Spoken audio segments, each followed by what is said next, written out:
ये यूज आ participle. Participle के बारे में जानो पहले कि पार्टिसिपल क्या है। पार्टिसिपल को डबल पार्ट ऑफ स्पीच भी कहते हैं। क्यों कहते हैं? क्योंकि ये बनता है वर्ब से और कार्य करता है एडजेक्टिव या एडवर्ब का। पार्टिसिपल जो है वो क्या है? बनता है वर्ब से और कार्य करता है एडजेक्टिव या एडवर्ब का।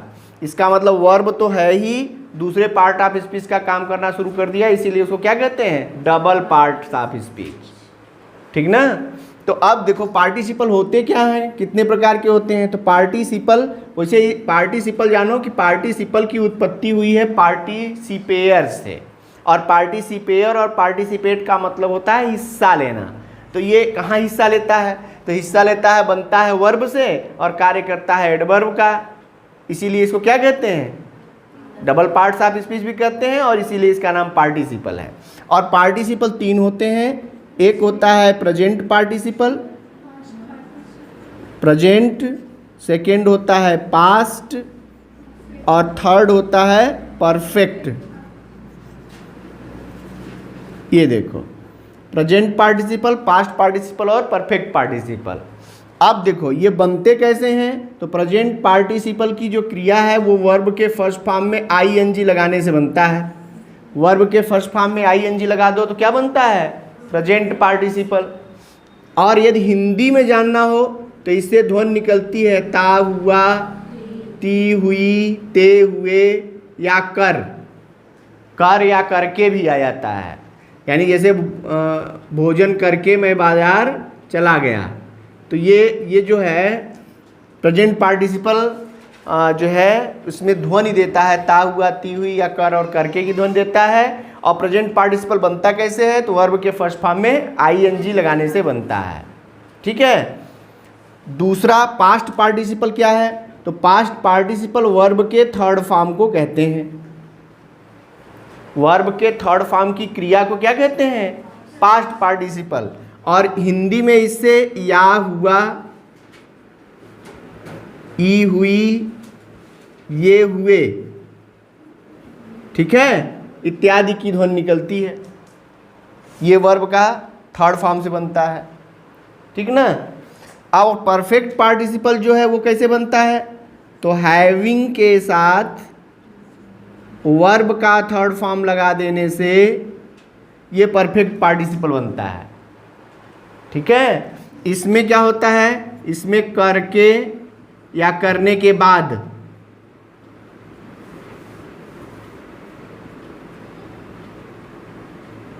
इत्यादि, करके या करने के बाद की ध्वनि निकलती है।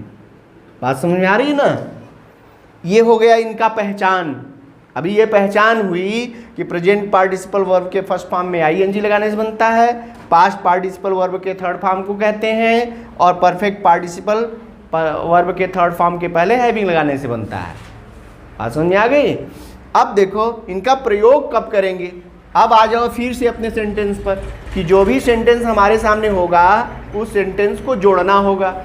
कब जोड़ने के लिए प्रेजेंट पार्टिसिपल का प्रयोग करें, कब जोड़ने के लिए पास्ट पार्टिसिपल का प्रयोग करेंगे, और कब जोड़ने के लिए परफेक्ट पार्टिसिपल का प्रयोग करेंगे। ये देखो, तो प्रेजेंट पार्टिसिपल का प्रयोग तब होता है जब एक क्रिया के साथ साथ दूसरी क्रिया हो रही हो, या एक क्रिया का परिणाम दूसरी क्रिया हो रही हो। इन दोनों क्रियाओं में कोई गैप न हो ना, तो वहां पर क्या लगता है? Present participle. और यदि दोनों क्रियाओं में अंतराल हो तो वहां पर वो लगता है परफेक्ट पार्टिसिपल।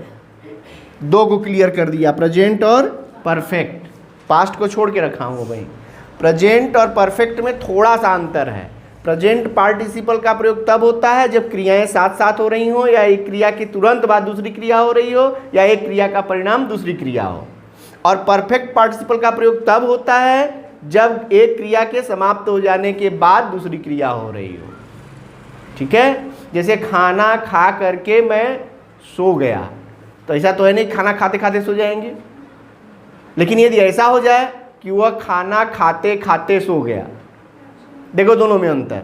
एक कार्य करने के बाद, खाना खाने के बाद बिस्तर लगाया, अपने बिस्तर पर गया, सोया, यानी क्रियाएं और भी किया, उसके बाद सोया।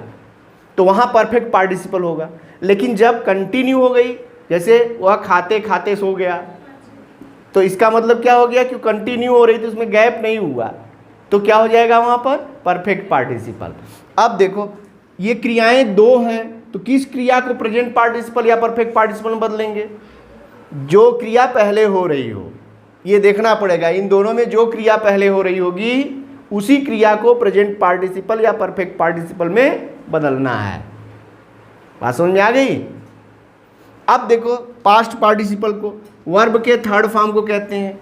कोई भी क्रिया यदि किसी इन दोनों वाक्यों में हो सकता है कोई थर्ड फॉर्म की क्रिया आई हो और वो थर्ड फॉर्म की क्रिया किसी नाउन या प्रोनाउन की विशेषता बतला रही हो, तो उस थर्ड फॉर्म की क्रिया को उस नाउन के पहले लगा दिया जाता है जिसकी वो विशेषता बताता है।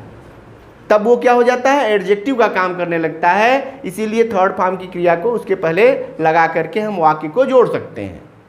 तो ढूंढना किसको होगा? ये थर्ड फॉर्म की क्रिया मिल गई और वो थर्ड फॉर्म की क्रिया किसी नाउन या प्रोनाउन में, यानी जो सब्जेक्ट ऑब्जेक्ट हैं इसमें से किसी की विशेषता बता रहा होगा, तो उसको उठा करके ले आके उस नाउन के पहले लगा देना है जिसकी वो विशेषता बतला रहा है। बात समझ में आ रही कि नहीं आ रही है? अब इसमें एक चीज और ध्यान दो कि मान लो वाक्य पैसिव वॉइस में हो, जिस क्रिया को हम प्रेजेंट पार्टिसिपल में बदलने वाले हैं वो क्रिया पैसिव वॉइस में हो, तब क्या करते हैं? तो पैसिव वॉइस में बीइंग के साथ थर्ड फॉर्म लगता है, यानी प्रेजेंट पार्टिसिपल में बीइंग के साथ थर्ड फॉर्म, और परफेक्ट पार्टिसिपल में हैविंग बीन के साथ वर्ब का थर्ड फॉर्म लगा देंगे, वो पैसिव वॉइस बन जाएगा। अब ये भी ध्यान देना होगा, यानी वाक्य को जोड़ते समय हमें ये भी ध्यान देना होगा कि यदि क्रिया, जिस क्रिया को हम प्रेजेंट पार्टिसिपल बना रहे हैं, यदि वो पैसिव वॉइस में है तो उसमें बीइंग के साथ थर्ड फॉर्म लगाना, और यदि क्रिया एक्टिव वॉइस में है तो वर्ब के फर्स्ट फॉर्म में आईएनजी लगा देना। और यदि परफेक्ट पार्टिसिपल बना रहे हैं तो भी वही बात होगी कि यदि पैसिव वॉइस की क्रिया होगी तो हैविंग बीन के साथ थर्ड फॉर्म लगाएंगे, और यदि एक्टिव वॉइस की होगी तो हैविंग के साथ थर्ड फॉर्म लगाएंगे। ठीक है? अब इसके लिए एक एक एग्जाम्पल देखते हैं। सिंथेसिस में पार्टिसिपल कौन सा यूज पढ़ रहे हैं यहाँ पर? पार्टिसिपल का यूज। और पार्टिसिपल के बारे में क्या जाने कि ये तीन होते हैं, present participle, past participle, perfect participle. Sentence हमारा सामने है तो कैसे समझें कि कौन सा पार्टिसिपल यूज करना है? तभी हमने बताया कि क्रियाओं को पकड़ना है। किसको पकड़ना है? क्रिया को पकड़ो और उसमें देखो कि एक क्रिया के साथ साथ दूसरी क्रिया हो रही हो या एक क्रिया का परिणाम दूसरी क्रिया हो, तो पहले होने वाली क्रिया को प्रेजेंट पार्टिसिपल में बदलना है। जैसे इसको देखिए, I was hungry, I took my food. मैं भूखा था, मैंने अपना भोजन किया। तो भूखा होने का परिणाम या भूखा होने के कारण ही डायरेक्ट, यानी वो एक क्रिया के, ये कहो कि दोनों क्रियाओं का होना साथ साथ, भूख ऐसा नहीं कि भूख समाप्त हो जाएगी तब खाएंगे, यानी एक भूख लगना और दूसरा भोजन करना, दोनों क्रियाएं क्या हैं? एक दूसरे के साथ साथ होंगी। इसलिए यहाँ प्रेजेंट पार्टिसिपल, और इसमें कौन सी क्रिया पहले हो रही है ये देखना होगा। मैं भूखा था, मैंने अपना भोजन खाया, तो इन दोनों में कौन सी क्रिया पहले हुई? भूखा रहने की, यानी इसमें जो क्रिया है वो है वाज, ये क्रिया पहले हो रही है, इसी को प्रेजेंट पार्टिसिपल में बदलेंगे ना। अब एक चीज़ और यहाँ सावधानी ध्यान देने की ज़रूरत है कि जिस क्रिया को प्रेजेंट पार्टिसिपल बना रहे हैं, यदि वो इस वाले वाक्य की, अब देखो ये प्रेजेंट पार्टिसिपल में बनेगा तो ये तो पूरा वाक्य बच गया, क्योंकि एक क्रिया तुमको पूरी चाहिए ना। तो इसकी जो क्रिया है वो देखना पड़ेगा कि ये जो प्रेजेंट पार्टिसिपल बनने वाली क्रिया है वो सब्जेक्ट के लिए है तो सब्जेक्ट के पहले लगाना, और यदि ऑब्जेक्ट के लिए है तो ऑब्जेक्ट के बाद लगाना। दो चीज़ें, प्रेजेंट पार्टिसिपल यदि सब्जेक्ट के लिए आएगा तो सब्जेक्ट के पहले, ऑब्जेक्ट के लिए आएगा तो ऑब्जेक्ट के बाद लगाना है। जैसे इसी को बनाएंगे, चूंकि दोनों के सब्जेक्ट एक ही हैं इसलिए एक सब्जेक्ट को हटा दिया जाएगा। कौन से सब्जेक्ट को हटाया जाएगा? जिस वाक्य की क्रिया को प्रेजेंट पार्टिसिपल में बदलेंगे उसी वाक्य के सब्जेक्ट को हटाना होगा। तो यहाँ इसको बनाएंगे तो क्या हो जाएगा?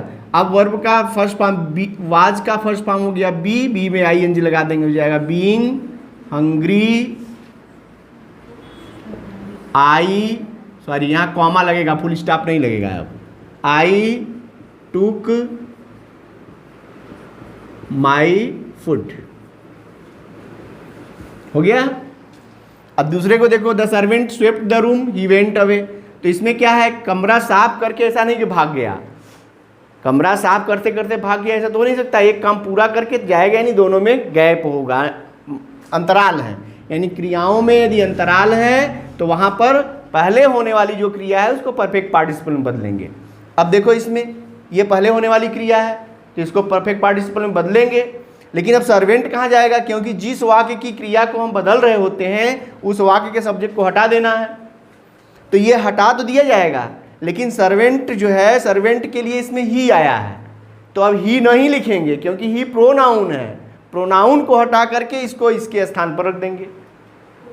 बात समझ आ रही कि नहीं आ रही है? तो इसका मतलब इसको बदलेंगे तो हो जाएगा हैविंग